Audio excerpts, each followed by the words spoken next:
Fernando Diniz is the man with the most popular tactic in the world of football right now. It encourages skills, quick combinations, a staircase passing lane. It's the complete opposite of positional play. It's relationism. What is that? We are going to break it down and recreate the tactic in Football Manager, which we have successfully. But let's get stuck in.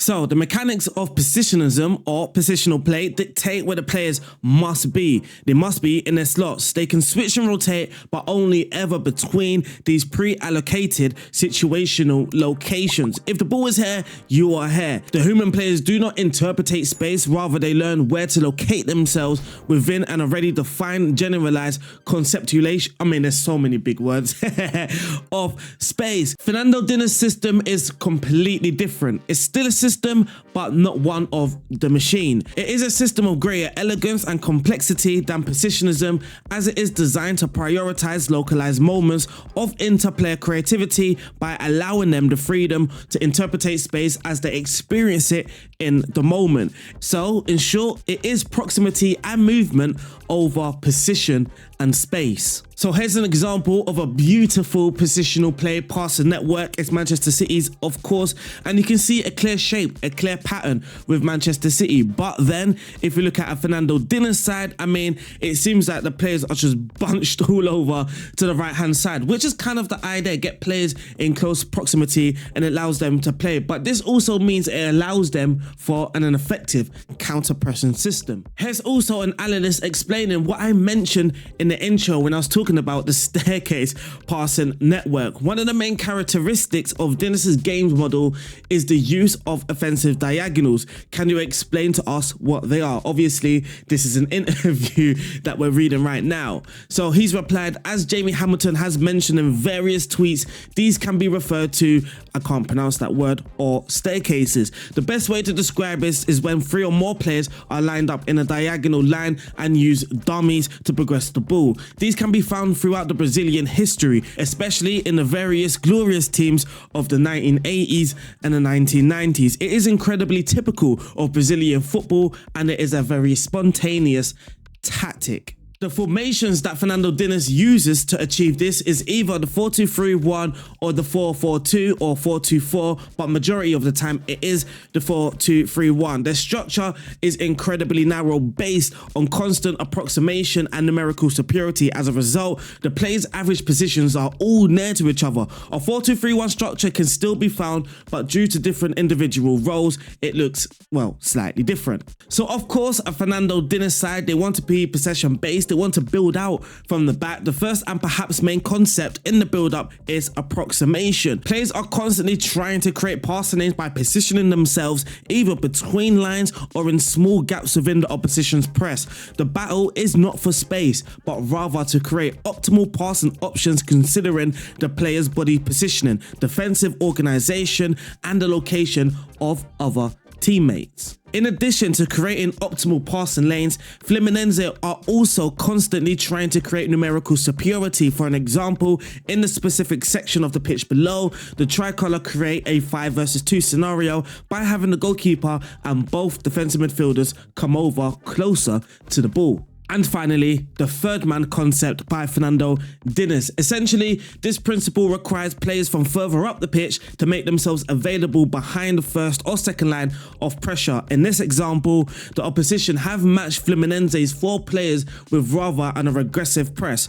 As a consequence, Gansel drops in deeper to make himself available and provide that outlet. As mentioned a few times, numerical superiority is a key principle of Fluminense in possession. Consequently, they attract a significant number of opposition players into a specific area of the pitch. This creates a tremendous amount of space elsewhere, and Diniz likes his teams to occasionally exploit this. And in the final third, their strategy is rather consistent and simple. Of course, at times they will rely on individual brilliance. However, they are still able to create chances in a collective and rather controlled manner. Maintaining absolute control of the ball is a priority. This means they often arrive in the final third with control and numbers. Not only is the ball carrier often in dangerous position, but so are his teammates.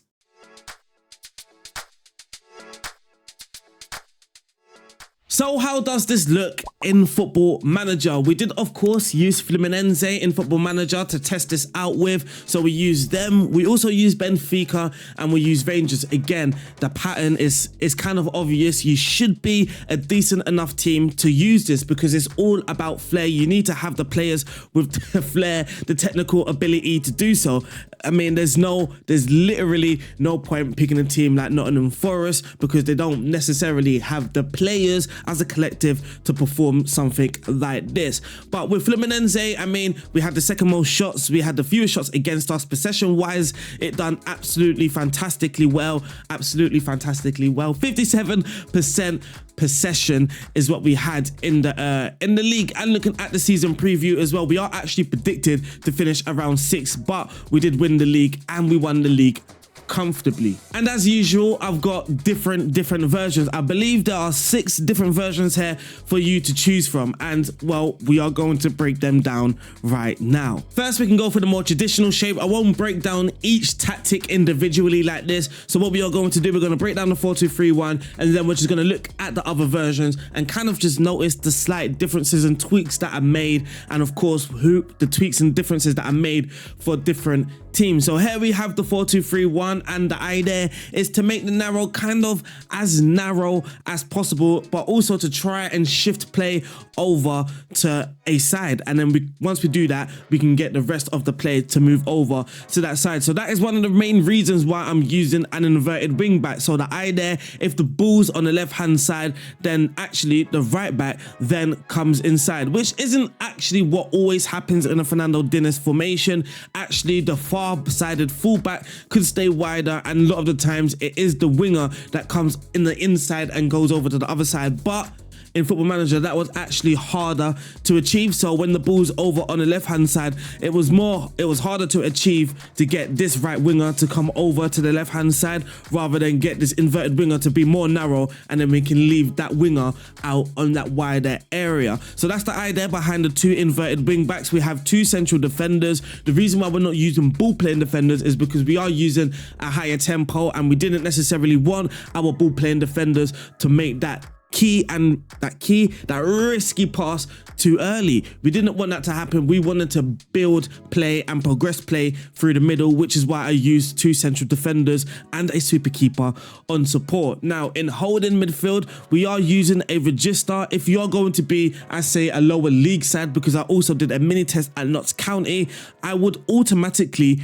remove my playmakers. Even just to start out using this tactic, I would actually remove the playmakers. So the advanced playmakers I would use I would change to inverted winger, and the register I would change to a defensive midfielder. But Fluminense are a decent side, and we had the players for it. We did have a register, so I used a register, and then we've got a Segundo Volante on attack. The Segundo Volante is going to help us make those third man runs. So if he's not an option, let's say the register has the ball, if the register cannot pass to the Segundo Volante right away, hopefully the register can pass to the attacking midfielder. Segundo Volante then makes a run, and then the attacking midfielder lays it off to the Segundo Volante, and that is our third man run passing completed. And then in the attacking line, we have the inverted winger on the left hand side, attacking midfielder on support in the middle, and then on the right hand side we have an inverted winger on support, or majority of the time it was an advanced playmaker. And again, the idea of using an advanced playmaker is to get play shifted to one side. So I've got a register to try and get the position, the play to build through the middle. So when we are building, I want it to be narrow and through the middle, but then when we are creating and building, I then want play to be shifted either to the left hand side or the right hand side. But in real life, it is mostly the right hand side. So we do have an advanced playmaker at the right hand side here, and then up top lastly we have our goal scorer, the advanced forward. I did try and use different roles, pressing forward, complete forward. For me, the best was the advanced forward. Now moving into the team instructions, attack and width is bang all the way to narrow. I need players in close proximity, as close as possible, which also helps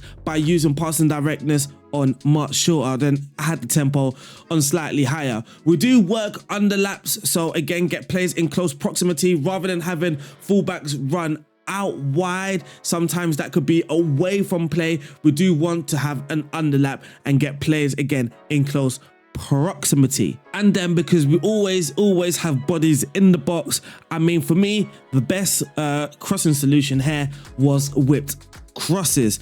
Now in transition, we are going to be using the counter press and counter movements. That is exactly what we are going to do, and distribute the ball to the centre backs. Lastly, out of possession, a high pressing strategy, trigger pressure more often and prevent the short goalkeeper distribution. Now when I go to the completed tactic, it's going to be the exact same, apart from now we have roll it out, looking with out of possession. We also have get stuck in as well. So this here is the completed version, but it wasn't always that we use this version. No, we have some different versions. So that's the traditional 4-2-3-1 if you want to go with a more traditional shape. Then we have a more narrow-minded shape where we just moved our left winger and we've put him here now in the attacking midfield area. The team instructions are fairly the same with this one, and so are the player roles. Again, still sticking with the inverted wing back, which you can change if you want to use a complete wing back here to make sure you have some natural width. You can, but the shadow striker actually a lot of the times just shifted out to the left hand side, which in turn made it just a traditional 4-2-3-1 shape. But what we also have is one that's, I call it a diagonal shape, where we kind of have our staircase, our diagonal shape here. So as you can see, inverted wing back, register, central midfielder, inverted wing back. That is our staircase. You can quite literally see a straight line up here, and then on the right hand side it's a little less defined, but again we've got the inverted wing back, the central midfielder, the attacker midfielder, and then lastly the shadow striker. So if we put the shadow striker there,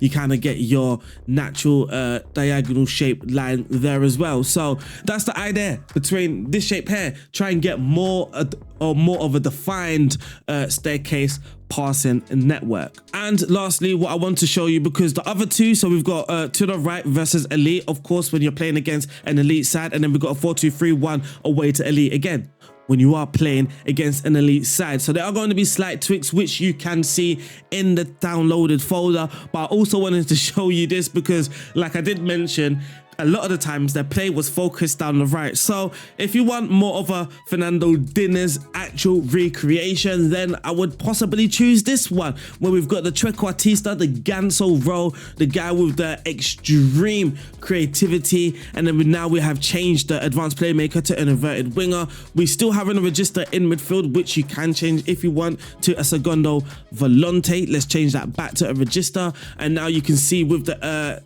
in the team instructions as well, we are now focusing down the right hand side. So that there are the tactics all wrapped up. But what results did we get with this tactic? Now I did show you already the results that we got with Fluminese, but let's show you our 97% win rate with Benfica.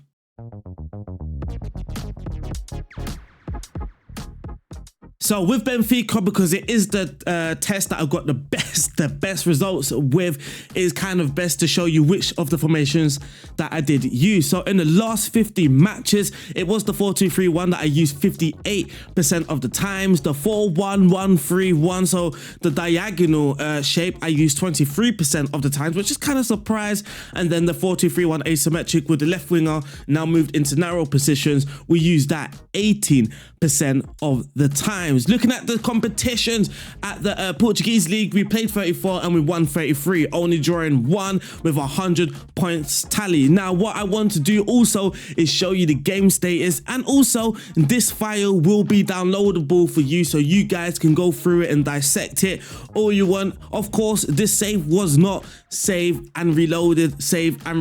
Also, the games were played. If you are following me on Twitter, a cheeky plug, make sure you are following me on Twitter, because I mean, you will see me playing the game. So we are playing the games. All that I do is just literally go on holiday in between games, because it's only a test. There's no need for me to be sitting there and smashing the spacebar to keep continuing to the next game. I might as well just holiday to the next game. In the Champions League though, we did get knocked out in the quarterfinal by Manchester United. In the Portuguese Cup, we got knocked out in the 5th round. And in the Portuguese League Cup, we got knocked out in the semi-final. The Portuguese Super Cup though, we did manage to win that. Looking at the Benfica Benfica statistics, we scored the most goals, the most shots for, the fewest shots against, the most possession was 66%. Most dribbles made, we're not even in the top 8, but we did have the most clean sheets and the fewest conceded. The best performers when it comes to goals, Gonzalo Ramos, João Mario and Rafa. But in all fairness, I did just rotate the team a lot. So Rafa sometimes played as the winger, as the playmaker, as the attacking midfielder, as the shadow striker. So the best thing about using Benfica is the fact that you can rotate. And lastly, again, I played this at Rangers, playing every single game, but we only played 18, so we didn't complete the season. We only played 18, and like the Benfica save and all the others, you can actually download this save, and you can continue actually if you want, because I've played 18 and won 18 games so far. Now, going into the data hub, go to analyst report. The two tactics that we use are the 4-2-3-1 and the 4-2-3-1 asymmetric. So we haven't yet used the diagonal shape or any of the other crazy ones. All the other crazy ones were tested kind of on a side save to let me know that they will work decently. So you can see here as well, when I am using Sakala, I'm using an inverted winger rather than an advanced playmaker, and I have changed Kamara's role from a regista to a defensive midfielder on support because he just can't be a great regista. Unfortunately though, that wraps up today's video. Shout out to all of the links that are in the description below, and shout out to all of those of you that recommended this as well. I'll see you guys soon. Stay safe. God bless. Peace out. Boop.